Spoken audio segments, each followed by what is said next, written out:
Hi everybody! Today I want to tell you what these plots show. Has anybody seen them before? Yes, atomic energy levels, right. It's one of the most important applications of quantum mechanics. And I mean important both historically and scientifically. Today's topic is also a good opportunity to answer a question that one of you asked on a previous video. Why do some equations even actually need calculating, as the answer will always be the same? That's a really good question. I just love it because it would never have occurred to me. Okay, so we want to calculate what electrons do in an atom. Why is this interesting? Because what the electrons do determines the chemical properties of the elements. Basically, the behavior of the electrons explains the whole periodic table. Why do atoms come in particular groups? Why do some make good magnets? Why are some of them good conductors? The electrons tell you. How do you find out what the electrons do? You use quantum mechanics. Quantum mechanics, as we discussed previously, works with wave functions, usually denoted psi. Here is psi. And you calculate what the wave function does with the Schrödinger equation. Here is the Schrödinger equation. Now, the way I have written this equation here, it's completely useless. We know what psi is, that's the thing we want to calculate, and we know how to take a time derivative. But what is h? H is called the Hamiltonian, and it contains the details about the system you want to describe. The Hamiltonian consists of two parts. The one part tells you what the particles do when you leave them alone and they don't know anything of each other. So that would be an empty space with no force acting on them, with no interaction. This is usually called the kinetic part of the Hamiltonian, or sometimes the free part. Then you have a second part that tells you how the particle, or particles if there are several, interact. In the simplest case, this interaction term can be written as a potential, usually denoted V.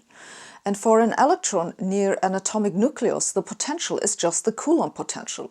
So that's proportional to the charge of the nucleus and falls with 1 over r, where r is the distance to the center of the nucleus. There is a constant in front of this term that I have called alpha, but just what it quantifies does not matter for us today. And the kinetic term for a slow-moving particle is just the square of the spatial derivatives up to constants. So now we have a linear partial differential equation that we need to solve. I don't want to go through this calculation because it's not so relevant here just how to solve it. Let me just say there is no magic involved. It's pretty straightforward, but there are some interesting things to learn from it. The first interesting thing you find when you solve the Schrödinger equation for electrons in a Coulomb potential is that the solutions fall apart into different classes. The one type of solution is a wave that can propagate through all of space. We call these the unbound states. And the other type of solution is a localized wave stuck in the potential of the nucleus. It just sits there while oscillating. We call these the bound states. The bound states have a negative energy. That's because you need to put energy in to rip these electrons off the atom. The next interesting thing you find is that the bound states can be numbered, so you can count them. To count these states, one commonly uses not one but 3 numbers. These numbers are all integers and are usually called n, l, and m. N starts at 1 and then increases and is commonly called the principal quantum number. L labels the angular momentum. It starts at 0, but it has to be smaller than n. So for n equal to 1, you only have L equal to 0. For n equal to 2, L can be 0 or 1. For L equal to 3, it can be 0, 1 or 2, and so on. The third number, m, tells you what the electron does in a magnetic field, which is why it's called the magnetic quantum number. It takes on values from -L to L. And these 3 numbers, n, l, m, together uniquely identify the state of the electron. Let me then show you how the solutions to the Schrödinger equation look like in this case, because there are more interesting things to learn from it. The wave functions give you a complex value for each location, and the absolute value tells you the probability of finding the electron. While the wave function oscillates in time, the probability does not depend on time. I have here plotted the probability as a function of the radius, so I have integrated over all angular directions. This is for different principal quantum numbers n, but with L and m equal to 0. You can see that the wave function has various maxima and minima, but with increasing n, the biggest maximum, so that's the place you are most likely to find the electron, moves away from the center of the atom. That's where the idea of electron shells comes from. It's not wrong, but also somewhat misleading. As you can see here, the actual distribution is more complicated. A super interesting property of these probability distributions is that they are perfectly well behaved at r equals 0. That's interesting because, if you remember, we used a Coulomb potential that goes as 1 over r. This potential actually diverges at r equals 0. Nevertheless, the wave functions avoid this divergence. Some people have argued that actually something similar can avoid that a singularity forms in black holes. Please check the information below the video for reference. But these curves only show the radial direction. What about the angular directions? To show you how this looks like, I will plot the probability of finding the electron with a color code for slices through the sphere.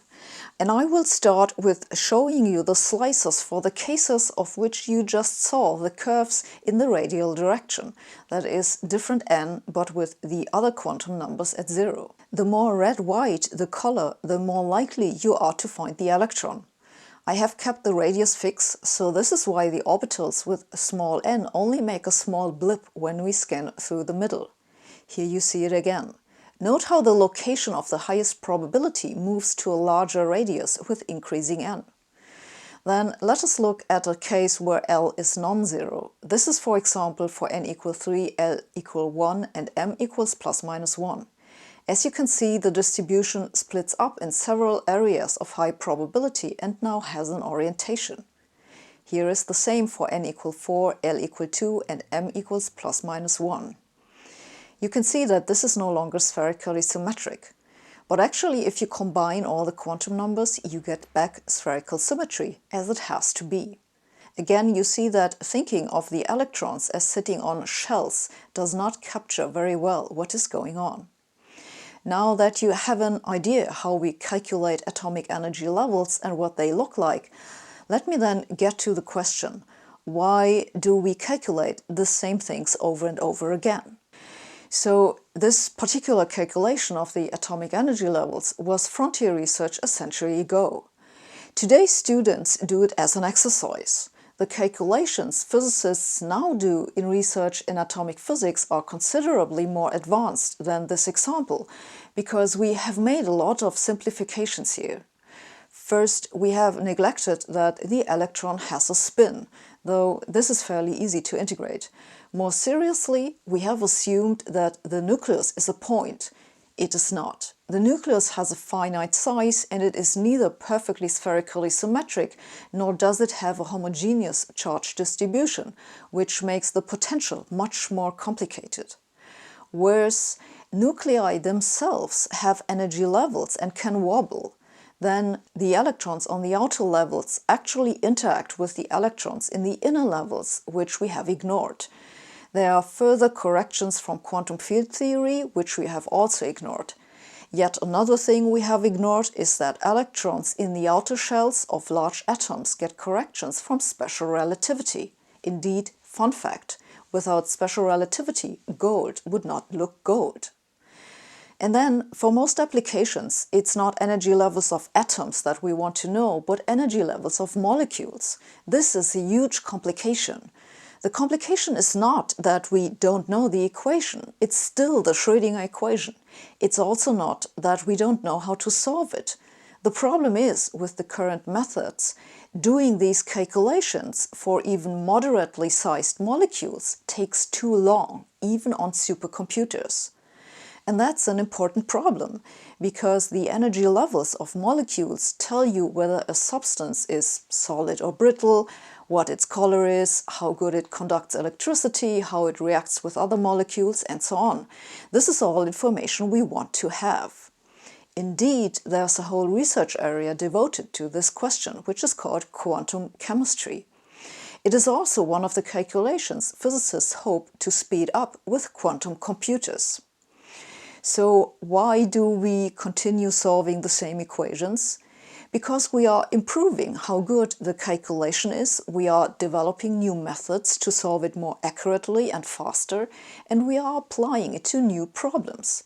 Calculating the energy levels of electrons is not yesterday's physics, it's still cutting-edge physics today. If you really want to understand how quantum mechanics works, I recommend you check out Brilliant, who have been sponsoring this video. Brilliant is a website that offers a large variety of interactive courses in mathematics and science, including quantum mechanics, and it's a great starting point to dig deeper into the topic. For more background on what I just talked about, have a look, for example, at their courses on quantum mechanics, differential equations, and linear algebra. To support this channel and learn more about Brilliant, go to brilliant.org/Sabine and sign up for free. The first 200 subscribers using this link will get 20% off the annual premium subscription. Thanks for watching. See you next week.